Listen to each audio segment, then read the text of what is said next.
नमस्कार, मैं महावीर सिंह राजपूत और आप देख रहे हैं चंदेरी हलचल वेब न्यूज चैनल। जय जय जय जय जय भीम, जय पेरियर जय भीम, जय फूले जय भीम। आज मैं आप सब लोगों के सामने ओबीसी महासभा के नेतृत्व में जो सीओपुर में जो कार्यक्रम हुआ और कार्यक्रम के जो आयोजक हैं उन सभी को मेरा बहुत बहुत बधाई। मैं आप सभी लोगों के सामने ये कहना चाहता हूं कि ओबीसी महासभा जो संगठन है, मेरा आप सभी लोगों से भी आग्रह है कि ओबीसी महासभा से जुड़े और अपने हक अधिकार को समझें, क्योंकि ओबीसी महासभा को अभी कोई ज्यादा समय नहीं हुआ है। ओबीसी महासभा को बने हुए अभी 4 साल हुए हैं और हम लोग अभी 8 राज्यों में काम कर रहे हैं। तो कहीं ना कहीं हम लोग आपसे बात कर पा रहे हैं, अपने हक अधिकार की बात कर पा रहे हैं और ओबीसी वर्ग के लिए लड़ पा रहे हैं, तो ये ओबीसी महासभा की ताकत है। क्योंकि आजकल आपको देखने को मिलता है कि SC ST ओबीसी पर लगातार अन्य अत्याचार होता है। मध्य प्रदेश का ऐसा कोई जिला नहीं है जहां SC ST ओबीसी पे अन्य अत्याचार नहीं होता। चाहे लोधी हो, कुशवाहा हो, गुर्जर हो, ओबीसी में बहुत सारी जातियां आती हैं, हर जाति पे अन्य अत्याचार हो रहा है।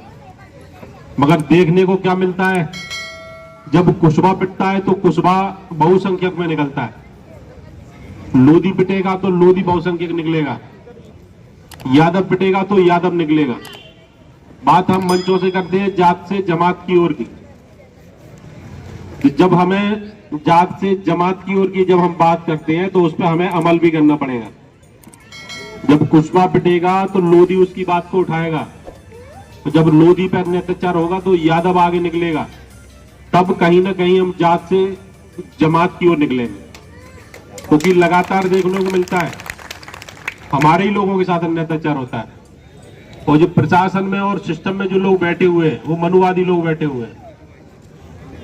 क्योंकि मनुवादी लोग इसलिए बैठे हुए हैं कि उनको पता है कि जो SC ST ओबीसी समाज है वो भी सोया हुआ है। बातें तो हम करते हैं 85% की,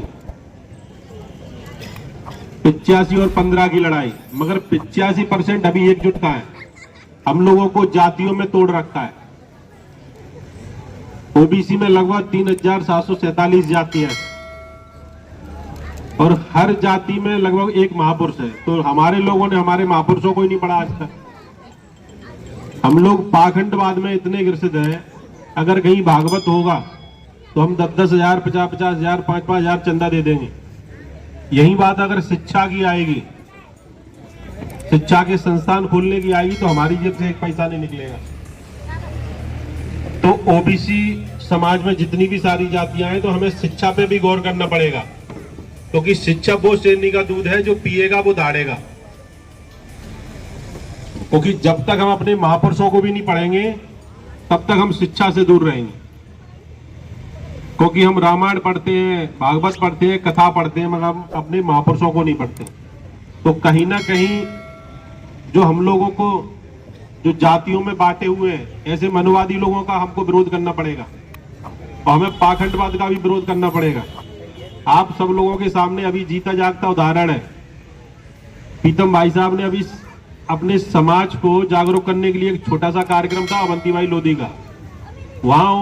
वहां वो अपने ओनली समाज को समझा रहे थे कि हमारा समाज कितना टूटा हुआ है, ना तो शासन में है, ना प्रशासन में, ना हमारे लोग पढ़ पा रहे। तो हमें पाखंडवाद से दूर रहना है।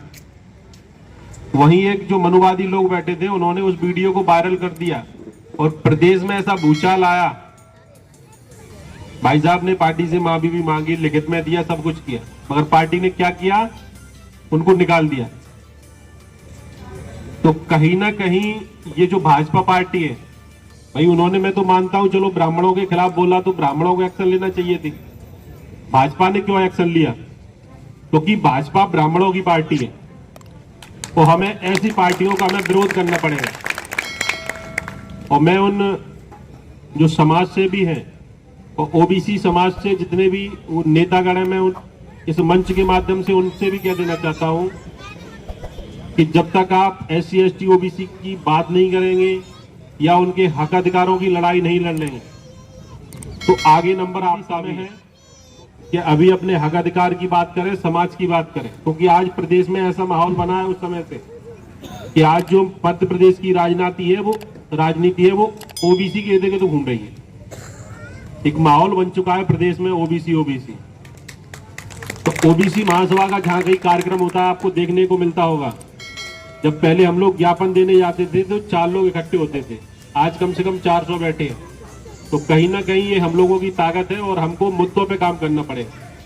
हमारे लोगों को घटनाओं पे काम करना पड़ेगा, क्योंकि हमारे लोगों के साथ घटनाएं आजकल ज्यादा हो रही हैं। चाहे तो बंडा में लोधी समाज की बच्ची के साथ घटना हुई हो, छतरपुर में यादव समाज की बच्ची के साथ हुई, अभी ग्वालियर में हमारे पार्षद जी थे शैलू कुशवाहा जी, उनका मर्डर कर दिया गया।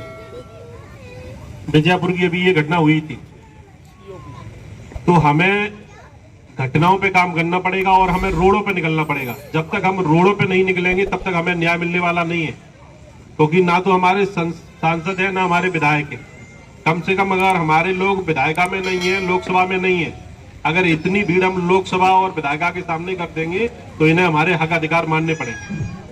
तो मेरा सभी साथियों से निवेदन है, अभी भी समय है, एक हो जाओ, जात से निकलकर जमात पे काम करो, जातिगत जनगणना के लिए काम करो, कॉलेजियम सिस्टम के लिए काम करो, क्योंकि वक्ता ज्यादा है, समय कम है। मेरा सभी साथियों को एक बार पुनः जय भीम, जय ओबीसी, जय संविधान। आप देख रहे हैं चंदेरी हलचल न्यूज।